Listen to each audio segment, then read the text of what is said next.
Premier étage vertigineux.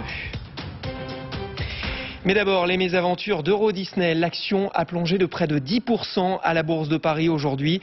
Plombé par la baisse de la fréquentation et le poids de la dette, eh bien, le parc français va devoir être recapitalisé par la maison mère américaine. Sophie Lançon, Laura Roseman. Euro Disney a de quoi se faire peur. Ils sont de moins en moins nombreux à franchir ces portiques. Toujours 14 millions de visiteurs, mais en 2013, ils étaient 1 million de moins. Et en 2014, 800 000.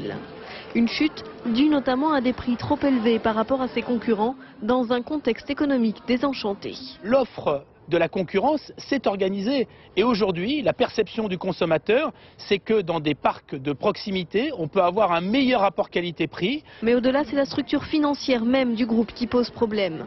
Une dette abyssale, 1,7 milliard d'euros. Cet endettement est dû à l'origine à la construction du parc, puis aux investissements lourds réalisés pour son développement. Un abîme sans fin.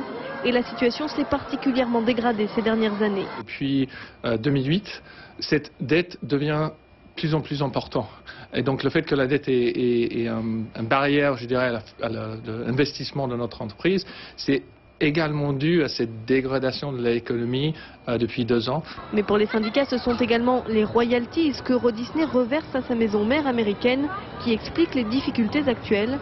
Elles représenteraient un peu moins de 60% des pertes nettes depuis 10 ans, soit selon le syndicat majoritaire 75 millions d'euros chaque année. Qu'est-ce qui nous plombe aujourd'hui?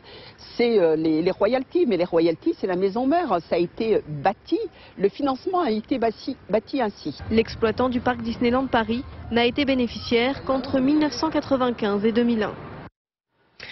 Bonsoir Emmanuel Kessler. C'est un sauvetage à 1 milliard d'euros. Comment ça va